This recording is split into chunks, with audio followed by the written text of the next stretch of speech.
नमस्कार, मेरा नाम है पार्थ द्विवेदी और मैंने जेईई मेंस 2020 में 100 परसेंटाइल सिक्योर करी है। और आज डेली नॉलेज ट्रैक की इस वीडियो में मैं आपको बताने जा रहा हूँ कि मैंने 100 परसेंटाइल कैसे सिक्योर करी, मेरी स्ट्रैटेजी क्या थी और मैंने कैसे तैयारी करी जेईई मेंस के लिए। तो आइए शुरू करते हैं। तो जेईई मेंस की स्ट्रैटेजी के लिए काफ़ी हद तक जेईई एडवांस की स्ट्रैटेजी की तरह ही थी। तो उस पर मैंने एक वीडियो बना रखा है, इस चैनल पर ही अपलोडेड है, करीब 42 मिनट्स का है, आप जाके उसको एक बार देख लीजिएगा।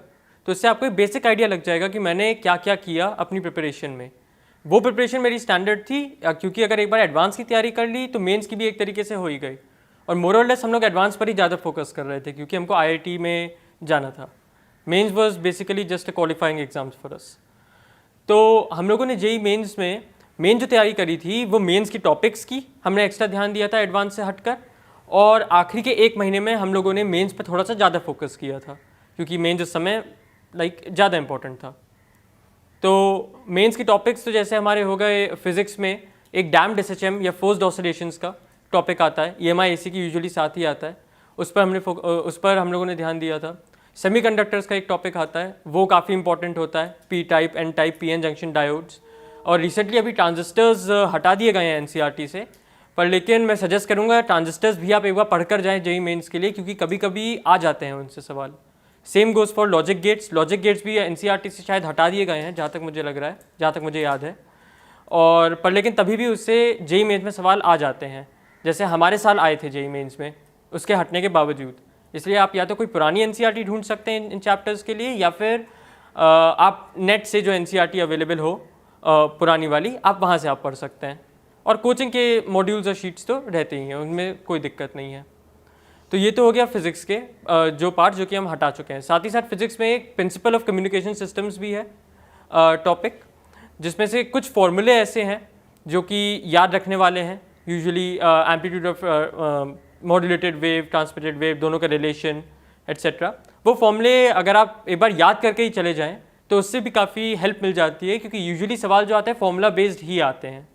इसलिए NCERT में कुछ सवाल हैं, उनको अगर आप अच्छे से एक बार देख लें और सॉल्व कर लें तो उससे हो जाना चाहिए आपका काम। ये तो हो गया यार फिजिक्स का। अब आते हैं हम लोग केमिस्ट्री पर।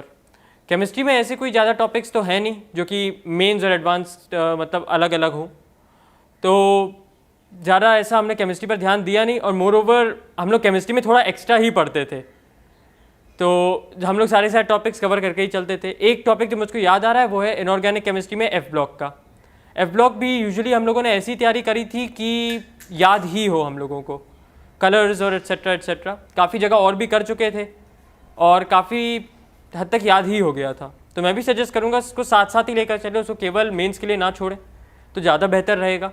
और अंत में एक बार रिवाइज़ कर लें, उसके बाद एक बार जब मेंस हो जाए, अच्छी रैंक आ जाए, उसके बाद तभी भी चाहे हटा दो, उसमें कोई टेंशन नहीं है। और फिर मैथ्स में एक स्टैटिस्टिक्स का टॉपिक रहता है जो कि काफ़ी इंपॉर्टेंट होता है मेंस के हिसाब से। तो उसमें काफ़ी सारे फॉर्मूले और जुड़ जाते हैं, वेरिएंस का ये एट्सेट्रा, मीन वीन। तो वाला टॉपिक थोड़ा इंपॉर्टेंट है, काफ़ी बार उसमें कैलकुलेशंस थोड़ी सी ज़्यादा हो जाती हैं जो कि मेंस के लिए अप्रोप्रिएट है, एडवांस के लिए नहीं, इसलिए मेंस में ही पूछा जाता है। तो उसके आप सवाल एक बार अच्छे से करना देख लें किस तरीके से करते हैं, कुछ शॉर्ट ट्रिक्स क्या क्या होती हैं उनको करने के लिए। साथ ही साथ एक और टॉपिक है प्रिंसिपल ऑफ मैथमेटिकल इंडक्शन। तो उससे कभी कभी कोई असर्शन रीजन टाइप का बन जाता है सवाल, यूजुअली अभी आते नहीं है असर्शन रीजन टाइप के। तो PMI यूज़ होगा तो इनडायरेक्टली यूज़ होगा, और उसको आप लॉजिक से भी कर सकते हैं, जैसे कि n=1 n=2 डालकर। तो PMI इतना इंपॉर्टेंट नहीं है, पर तभी भी आप देख सकते हैं अगर आपको अच्छी रैंक चाहिए जेईई मेंस में। तो ये तो बेसिकली वाले मेंस वाले टॉपिक्स हो गए जिनको आखिर में कॉन्सेंट्रेट करना होता है। यूजुअली मैं करता था कि जो भी टॉपिक में मुझको डाउट लगता था उसको मैं नोट कर लेता था एक शीट ऑफ पेपर पर, जो कि मेरे सामने एक जो बोर्ड रहता था जिस पर मैं थंबप्रिंट लगा के पेपर्स को रख सकता था, उस पर नोट कर लेता था कि ये टॉपिक करना है, ये टॉपिक करना है, और धीरे धीरे कैंसिल करता रहता था उन टॉपिक्स को कि ये कर लिया उस टाइप से। तो फाइनली एक kind of sense of achievement भी आता था कि यार धीरे धीरे टॉपिक्स करते जा रहे हैं हम लोग, और अच्छा होता जा रहा है और हम लोग बेटर होते जा रहे हैं विद ईच पासिंग डे।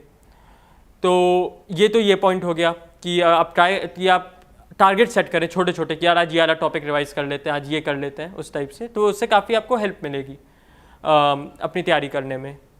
साथ ही साथ ये तो मेंस टॉपिक्स का था। अब मेंस टॉपिक्स के बाद हम आ जाते हैं कि एग्जैक्टली क्या क्या चीज़ें ध्यान रखने वाली हैं पेपर में।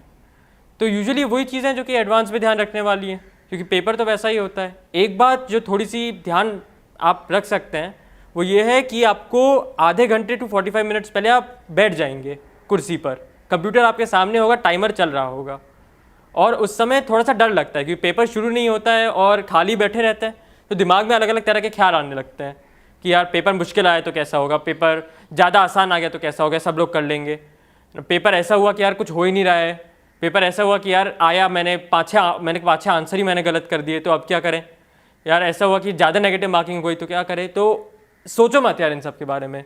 सबसे मैं कहूँगा बड़ी बात यही है कि आधे घंटे में, वो पहले के आधे घंटे में आपका कैसा माइंडसेट रहता है, तो उसको अगर आप काम रखेंगे, कूल रखेंगे, अगर आप मेडिटेशन जैसे अगर आप करते रहें पिछले काफ़ी समय से, तब फिर आपको इस आधे घंटे में भी बैठने में काफ़ी आसानी होगी कि आपका माइंड वॉन्डर नहीं करेगा, अलग अलग चीज़ों पे नहीं जाएगा, आप अपना काम और कूल मेंटेन कर सकते हैं।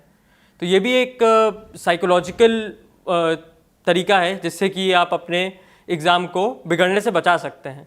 क्योंकि काफ़ी बार ऐसा होता है कि आते हम लोगों को काफ़ी सारे सवाल होते हैं पर लेकिन सिली मिस्टेक में गलत हो जाते हैं, और केवल उन सिली मिस्टेक को हम लोग कर्टेल कर लें, उन सिली मिस्टेक को हम लोग रोक लें किसी तरह, तब काफ़ी ज़्यादा हमारी रैंक शूट अप कर सकती है केवल उन सिली मिस्टेक्स को रोकने से, बिना कुछ एक्स्ट्रा पढ़े। तो ये बहुत ही बड़ी बात है जो कि काफ़ी लोग नज़रअंदाज कर देते हैं, काफ़ी लोग सोचते नहीं हैं इसके बारे में, पर लेकिन जब आप वहाँ पर जाके बैठोगे तब आपको पता लगेगा। तो मैं कहूँगा इसको मतलब आधे घंटे बैठने की कोशिश करो, कभी कभी टेस्ट में थोड़ा पहले चले जाओ कि सोचो कि यार कैसे अपने आप को काम रखें, कूल रखें, कैसे टेस्ट के बारे में नहीं सोचें जब टेस्ट पर ही वो पूरा टाइमर चल रहा है ना। तो ये एक पॉइंट हो गया जो कि मुझे लगा काफ़ी इंपॉर्टेंट है और बताने की ज़रूरत है। और साथ ही साथ इन्विजिलेटर जो रहेंगे कभी कभी आपको खड़ूस मिल सकते हैं, कभी कभी आपको ऐसे मिल सकते हैं जो कि आपको डेलिबरेटली परेशान करें, तो इस मोमेंट पर अपना काम और कूल खोना बहुत ही डेंजरस हो सकता है। इसलिए अपने आप को ऐसा मेंटेन करके रखें कि आपको कोई भी बाहर से, कोई भी एक्सटर्नल फोर्स आपके ऊपर कोई भी प्रभाव ना डाल सके। अपना काम और कूल मेंटेन करना बहुत ही बड़ी बात होती है इन जगहों पर। अगर इन्विजिलेटर कुछ कह रहा है उसको कह दो sorry sir, thank you sir, बस आराम से, है ना। तो एक तो यार ये बात हो गई। काफ़ी बार जैसे आपको लगता है कि माउस नहीं काम कर रहा है, ये नहीं काम कर रहा है, तो एक बार पूछ लो इन्विजिलेटर से कि माउस चेंज हो सकता है क्या, कोई और कंप्यूटर मिल सकता है क्या। अगर हाँ कर दे तो बढ़िया, अगर नहीं भी करें तभी भी अभी भी रिलैक्स ही रहो, कोई बड़ी बात नहीं है, हल्का सा माउस है, थोड़ा सा एडजस्ट करोगे हो जाएगा। थोड़ी थोड़ी दिक्कतें झेलनी पड़ती हैं पेपर में, कभी हो जाए लाइट चली जाए, कभी ये हो जाए, छोटी बातें हैं, फ़र्क पड़ता है, और ये एग्ज़ाम हॉल में ही जाकर पता लगती है ये बातें, ये बाहर से नहीं पता लगती है। क्योंकि मतलब यार एक्सपीरियंस किया हुआ है मैंने, मैं इसलिए बता रहा हूँ तुमको। अब आ जाते हैं कि एग्जैक्टली पेपर में क्या क्या करना है, कि डूज एंड डोंट्स उस टाइप से। तो एक बात तो ऐसा होती है कि जेईई मेंस का सिंगल करेक्ट का पेपर होता है, तो और मल्टी करेक्ट करने की हम लोग को आदत रहती है, इसलिए काफ़ी बार लगता है हम लोगों को कि ये वाला पेपर आसान है जेईई एडवांस से, और काफ़ी हद तक सही भी बात है। पर लेकिन इस चक्कर में इसको कैजुअली मत लेने लग जाना। ऐसा नहीं कि यार 4 ऑप्शन देख रहे हैं, ये वाला सही लग तो रहा है, एक ही ऑप्शन सही है, बाकी सब गलत लग रहे हैं, लगा देते हैं, वो डेंजरस होता है। ऐसा मत करना। अगर तुम सॉल्व कर पा रहे हो, कहीं कुछ लॉजिकल तरीके से पहुँचे हो, या फिर चाहे एलिमिनेशन से ही क्यों ना पहुँचो कि ये साफ गलत इसलिए है, तो इसलिए ये वाला है, तो तब ठीक है।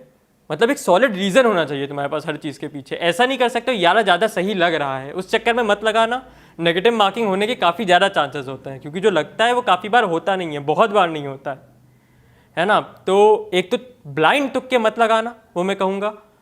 और फाइनली जो इंटीजर्स हैं, जो न्यूमेरिकल वैल्यूज़ है, उनमें ज़रूर कर देना, उनमें ऐसी कोई प्रॉब्लम नहीं, क्योंकि नेगेटिव मार्किंग है नहीं और लगा सकते हैं। न्यूमेरिकल में काफ़ी बार रेंज जो रहती है वो बहुत छोटी मिलती है रेंज, उसमें मेंस में, या फिर देते ही नहीं है, एक ही आंसर होता है। इसे कोशिश करना जितना एक्यूरेट कर सको उतना बढ़िया है। काफ़ी बार अगर लग रहा है कैलकुलेशन में ज़्यादा टाइम जा रहा है तो बस एक्सप्रेशन निकाल के हल्का सा नोट कर लिया, बाद में आकर सॉल्व कर लेना, अगर ऐसा लग रहा है कि ज़्यादा टाइम जा रहा है तभी, वरना एक्सप्रेशन निकाल लिए तो कोशिश करना भाई कैलकुलेट ही कर लें। तो यार ये हो गया मेंस के बारे में। हमने इंटीजर भी कवर कर लिए, हमने वो भी कवर कर लिया अपना कि कैसे मेंस के टॉपिक्स को करना है, और जेई एडवांस का पूरा मैंने बताई रखी है स्ट्रैटेजी पहले से कि कैसे कैसे तैयारी करी मेंस से पहले तक। तो यार फाइनली यार मैं ये कहूँगा सारी स्ट्रैटेजी हम लोग कवर कर चुके हैं। अब सब कुछ तुम्हारे ऊपर है, मेहनत करो, पूरी कोशिश करो, और भाई मुझे पूरा यकीन है बिल्कुल फोड़ के आओगे तुम। ठीक है, बेस्ट ऑफ लक।